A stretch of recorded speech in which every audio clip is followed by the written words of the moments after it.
आइए हम लोग सबरी जी का चरित्र श्रवण करते हैं।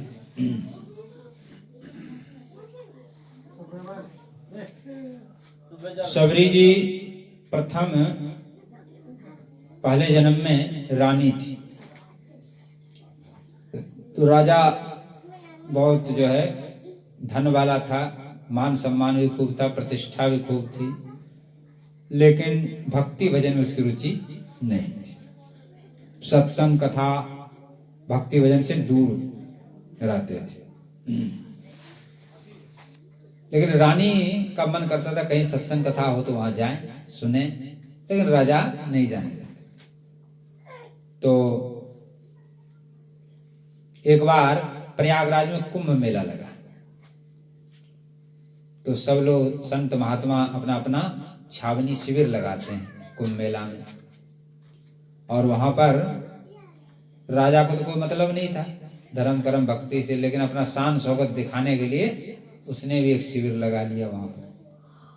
और जो है अब सायंकाल में कहीं सत्संग हो रहा था, तो रानी पीछे के तंबू रहता है वहां, तंबू में से निकल करके सत्संग में जाके बैठ गई। और सत्संग पूरा होने के बाद वो आई, तो राजा ने बड़ा फटकार लगाया, क्यों सत्संग में गए थे बिना मेरे पूछे।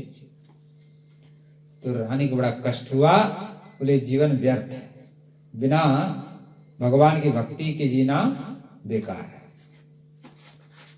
फिर वहां पर स्नान होता है, तो पहले साधु संत जाते हैं, फिर और लोग जाते हैं। तो रानी ने कहा राजा से कि हमारी भी इच्छा है स्नान करने। बोले ठीक है तुम भी स्नान करो, लेकिन पूरी व्यवस्था जाएगा।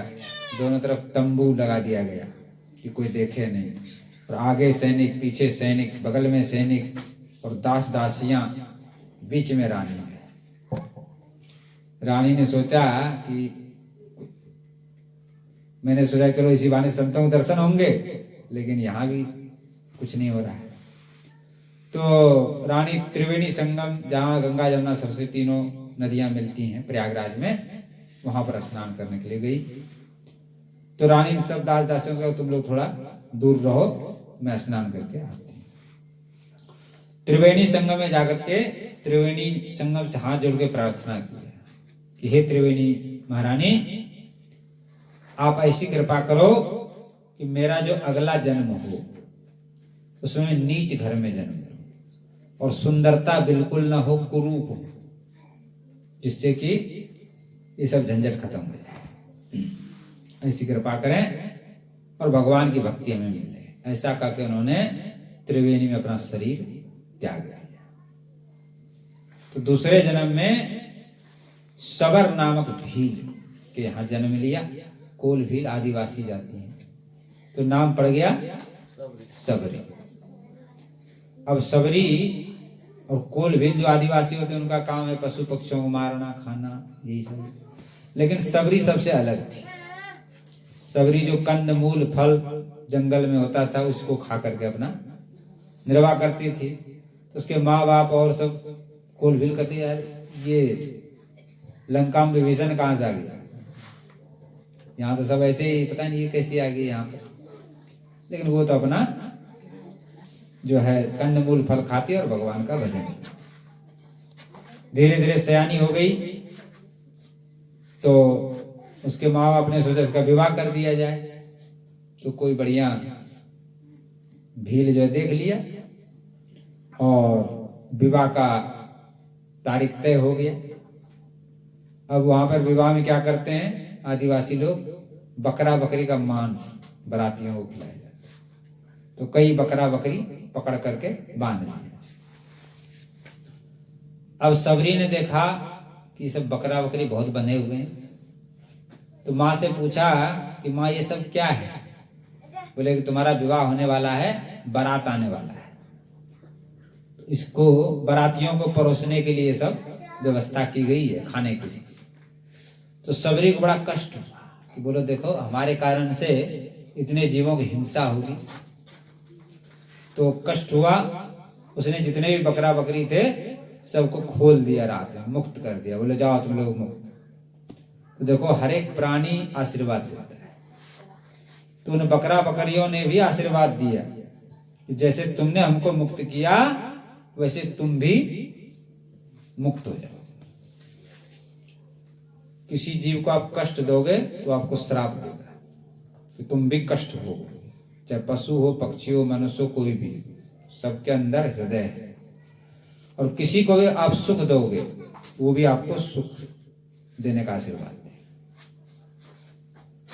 4 वेद 6 शास्त्र में बात सुनी है दो, सुख दीने सुख होते हैं और दुख दीने दुख हो। 4 वेद और 6 शास्त्र सबका सार है। क्या सार है?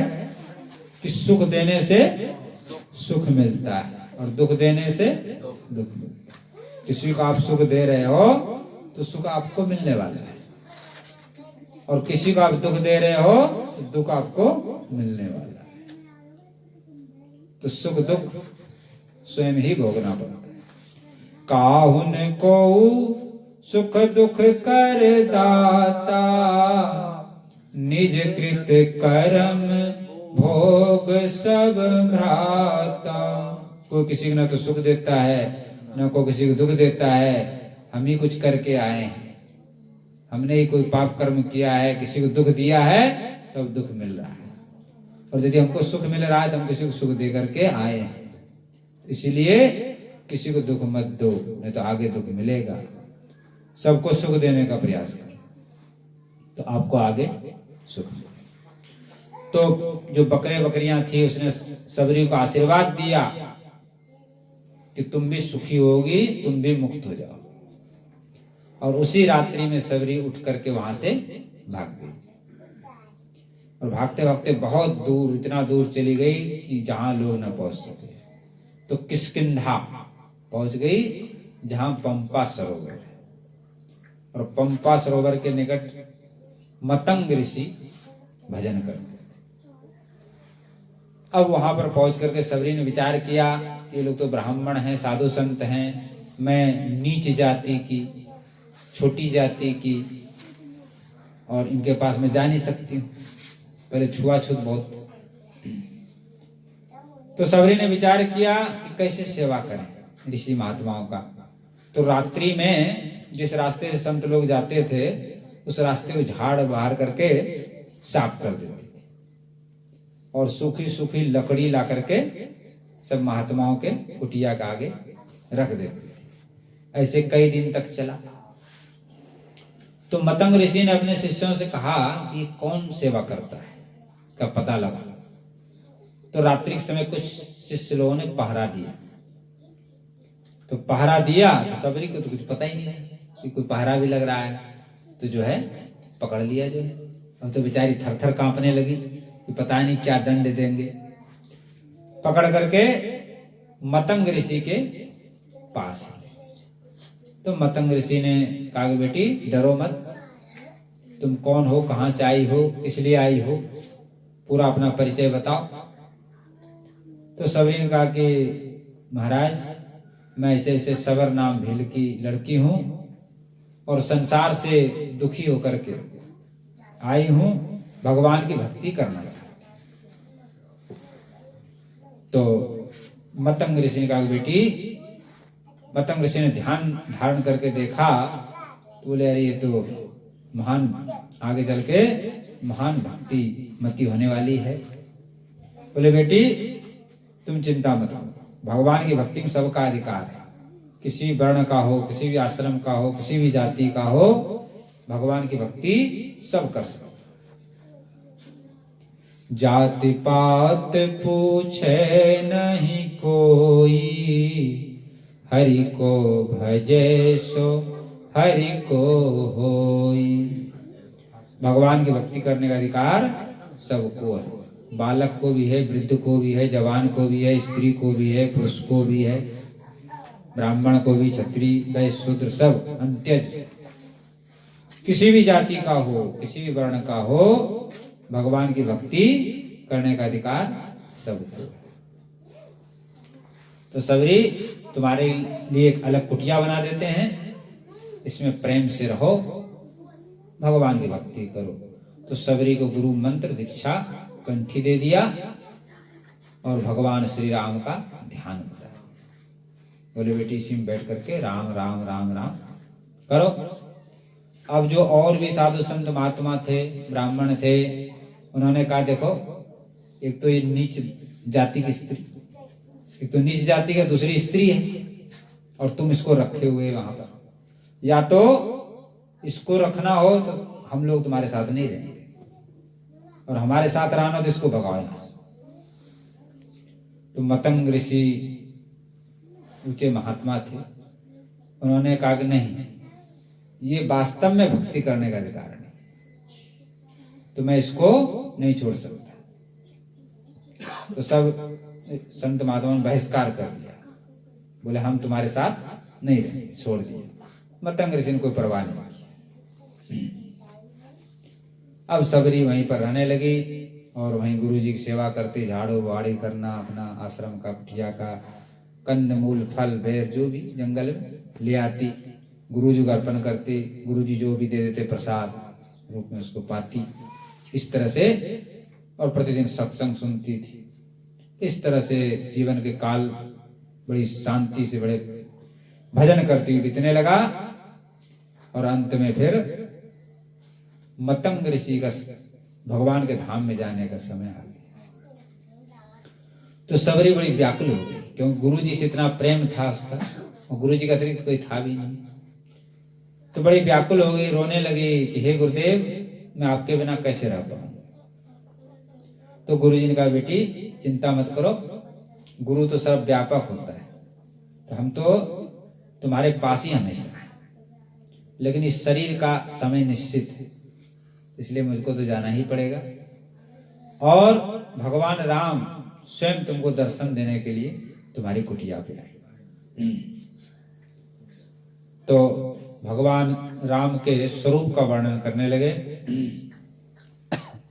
कि बलकल वस्त्र धारण करके और हाथ में धनुष बाण लिए राम जी और लक्ष्मण जी वनवासी रूप में तुम्हारी कुटिया पर आए। और उस रूप का वर्णन करते करते गुरु जी चले गए। ये नहीं बताया कि कब आएंगे, समय नहीं बताया, केवल बता दिया कि आएंगे। अब सबरी का प्रतिदिन का कर्म हो गया कि सुबह जिस दिशा से बताया कि इस दिशा से आएंगे, तो उस पूरे दिशा को झाड़ बहाड़ करके साफ कर देती और जंगली फूल ला करके उसको बिछा देती। और फिर जंगल में बेर के पेड़ थे, तो बेर चखती थी किस पेड़ का स्वादिष्ट है, मीठा है, उस पेड़ का बेर ला करके डलिया में रखती थी। ये नित्य का कर्म हो गया, आज किया, फिर कल सुबह फिर हटाया, फिर नया बिछाया, ये प्रतिदिन का कर्म। यही साधना है। देखो भगवान के लिए जो भी कर्म किया जाए वही भजन हो जाता है। यदि आप घर में झाड़ू लगा रहे हैं, गाय भैंस को सानी चारा दे रहे हैं, लेकिन ये समझें कि भगवान की सेवा है, तो भजन बन गया। एक सेठ जी थे, तो उनका बहुत बड़ा काम था, मकान था, दुकान था, बड़े बड़े नौकर चाकर थे, सब कुछ था और संतों की सेवा किया करता था। तो एक बार कोई संत महापुरुष आए उनके घर पे, उनका बड़ा सत्कार किया, ठहरने के लिए व्यवस्था किया और प्रतिदिन जो है सत्संग होता था। तो एक दिन संत जी ने कहा कि भैया तुम्हारे बहुत बड़े कारोबार, मेरा देखने का विचार है, घूमने का विचार है, चलो गुरु जी। तो ले गए और घुमाया, तो देखा दुकान कई हैं, लाइन की लाइन दुकान है। बोले भैया ये सब कौन के हैं? बोले सब ठाकुर जी के हैं। फिर माल गोदाम था, बोले ये किसका है? बोले ये ठाकुर जी के हैं। एक जगह सब नौकरों को रहने के लिए बना हुआ था, बोले ये सब कौन के भैया? ये सब ठाकुर जी के हैं। रसोई में भी कई नौकर लगे हुए थे, ये सब कौन? ठाकुर जी की। और भी कमरे बने थे, आलीशान मकान था, ये सब कौन के हैं? सब ठाकुर जी के। और जब ठाकुर जी के मंदिर आया, बोले ये किसके हैं? बोले ये मेरे हैं। जब ये भाव, संपत्ति सब रघुपति की आई, जो कुछ है सब भगवान का है और भगवान मेरे है। जब ये भाव बन जाएगा तो सारा क्रिया ही भजन हो जाएगा। देखो केवल भाव का खेल है, भाव को बदलना है बस, काम सारा वही रहेगा, काम में कोई परिवर्तन नहीं है। वही देखो, एक बात बताओ, साधु और गृहस्थ, जैसे हम साधु हैं तो हम क्या कुछ और करते हैं? हम भी खाते हैं, हम भी पीते हैं, हम भी सोते हैं, हम भी जागते हैं, हम भी सारा क्रिया तो वही कर रहे हैं। फिर अंतर क्या है? भाव का अंतर। तो सबको भगवान का माने, स्त्री को भगवान का माने, पुत्र को भगवान का माने, घर को भगवान का माने, संपत्ति को भगवान का माने, तो वो भजन बने। और जब तक मैं मेरा मान रहे हैं तभी तक माया, मैं अरु मोर तोरते माया, जेहि बस कीन्हे जीव निकाया। मैं और मेरा का जो भी भाव है, इसी का नाम माया है। इस भाव को केवल बदलना है कि सब कुछ ठाकुर जी का है, बस हो गया काम। न गृहस्थ छोड़ने का आवश्यकता है, न कहीं कुछ क्रिया छोड़ने का आवश्यकता है, न कर्म छोड़ने का आवश्यकता, केवल भावना को ही बदलना है, बस हो गया काम। लेकिन ये भावना बदलेगा कैसे? इस सत्संग से बदलेगा। जब आप साधु संतों के पास जाएंगे तो आपको युक्ति बताएंगे, युक्ति से मुक्ति होती है। और आप सोचोगे हम अपने आप से कर लेंगे, तो आपके बस की बात नहीं। ये सब युक्ति मुक्ति संत महात्मा ही बताते हैं। और पहले भी मैंने बताया था कि ये ऐसी युक्ति कि इससे सारा काम हो जाता है। वैसे आजकल लोग जाते हैं ना साधु संतों के पास, महाराज कोई ऐसा मंत्र बताओ जिससे धन मिल जाए, सट्टा बता दो, या लड़के को ऐसी आशीर्वाद दो कि लड़के की नौकरी लग जाए, या किसी को रोग है तो रोग ठीक हो जाए, किसी को विवाह नहीं हो रहा है तो विवाह हो जाए। अधिकतर लोग इन्हीं सब बातों को ले जाते हैं साधु संतों के पास। भक्ति भजन के लिए तो कोई बिरला ही जाता होगा। 99% दुनिया और जो महात्मा इन कामों को करते हैं वहां महाराज भीड़ लगी रहती है, दुनिया वहीं पर पहुंचती है। सब चमत्कार को नमस्कार। जैसे कोई महात्मा, किसी की लड़का हो जाए, कोई रोग ठीक हो जाए, या दवाई दारू दें, तो देखो वहां पर महात्मा के पास सोने का समय नहीं है, भीड़ लगी रहती है। और हम बारे उपदेश करें भक्ति भजन का तो वहां कोई दिखता नहीं है, तो वहां मिलने वाला कुछ है। लेकिन वहां भी मिलने वाला है सब कुछ, क्योंकि मैंने प्रारंभ बताया कि भगवान करोड़ों काम धेनु और कल्प वृक्ष के समान। यदि आप विश्वास करेंगे तो सब कुछ मिल जाएगा। इस संसार में भी सुख आनंद मिलेगा और वहां तो मिलना नहीं। सुदामा जी गए ना भगवान के पास द्वारकापुरी, उसे उनके मन में नहीं था धन संपत्ति की इच्छा, उनकी पत्नी की इच्छा थी। जबरदस्ती भेजा तो वो भगवान की कृपा से, और भगवान देते हैं तो फिर अपने जैसे बना देते हैं। जैसा द्वारकापुरी था वैसे सुदामापुरी बना दिया। तो शरण लेके देखो कमी नहीं रहेगा। लेकिन जीव का दुर्भाग्य है कि भगवान की तो शरण नहीं लेते, इधर उधर डोलते हैं। तो भगवान कहते बेटा डोलते रहो ऐसे ही।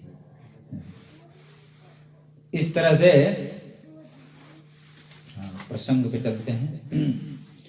सबरी माता प्रतिदिन जो है क्रम हो गया, पुष्प बिछाना, मार्ग को बहारना, ये नित्य का क्रम।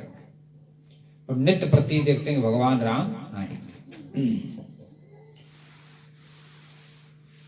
सबरी माता के नित्य कर्म हो गया, यहां तक कि पत्ता खड़खड़ा जाए लगे कि राम जी आ गए, भागती थी, दौड़ती थी। और बच्चे लोग चिढ़ाते थे, अरे सबरी मैया तेरे राम जी आ गए, सो उठ के भाग पड़ती थी। ये नित्य का कर्म हो गया। नित्य प्रति झाड़ू लगाना, नित्य प्रति पुष्प बिछाना, और राम राम राम राम राम कितने हजारों वर्ष बीत गए।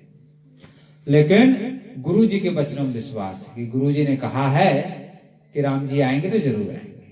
और सबरी की जगह हम लोग रहते, अरे यार इतने समय हो गए अभी तक तो कुछ हुआ नहीं, गुरु जी तो वैसे कह गए, तो हम लोग वो विश्वास कर लेते। लेकिन सबरी माता को गुरु के वचनों में विश्वास, उस पर टिकी हुई है। सबरी बुहारेरी डगरिया, मेरे राम जी आई हैं ना, मेरे राम जी आई हैं ना। सबरी बुहारेरी डगरिया, मेरे राम जी आई हैं ना, मेरे राम जी आई हैं ना। और एक दिन भगवान राम आ ही गए। तो जितने ऋषि मुनि संत महात्मा थे सबका विचार था कि भगवान हमारी कुटिया पहले आएंगे।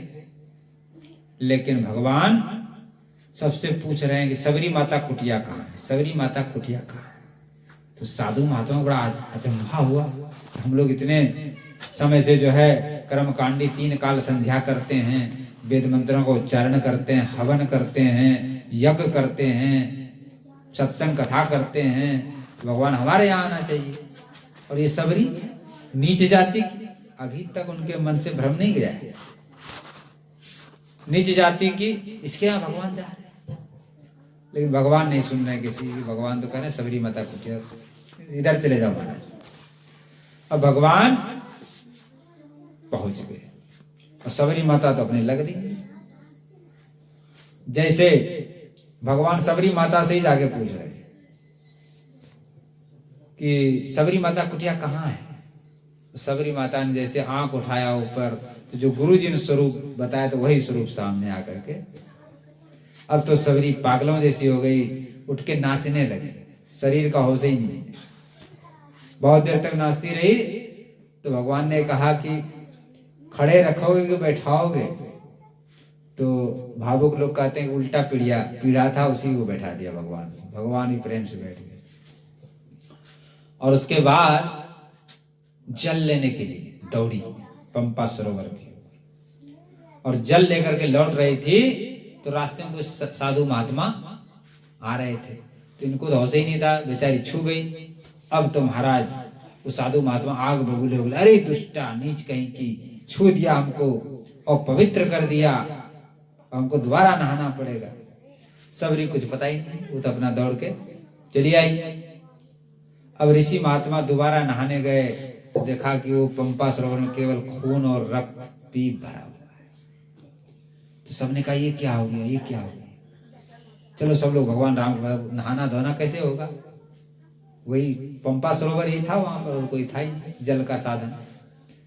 तो सब लोग भगवान राम के पास आए। भगवान राम ने कहा तुम लोगों ने सबरी माता का अपराध किया। ये परम भगवान कहते हैं कि मेरा कोई अपराध कर दे तो मैं क्षमा भी कर देता हूं, लेकिन मेरे भक्त का कोई अपराध करे उसको मैं कभी क्षमा नहीं करता। तो भक्त अपराध से बचना चाहिए। कोई साधु संत मिल जाए, देखो साधु संतों का वेशभूषा से पता नहीं चलता है कौन किस भेष में। तो कभी साधु संतों का अपमान नहीं कर, तुम पे नहीं है कुछ तो मत दो, कह दो हाथ जोड़ दो महाराज। लेकिन उसका उपहास करना, अरे ये तो ढोंगी है, ये है, वो है, अपराध लग जाएगा, फिर भगवान के कोप से नहीं बचोगे। तो इसलिए किसी भी साधु संत के चाहे किसी वेशभूषा में हो, अपमान मत करो, निंदा मत करो। तुम पे हो तो दे दो, नहीं हो तो कोई बात नहीं, लेकिन उपहास मत करो किसी। भगवान किस वेश में आ जाएं को पता नहीं।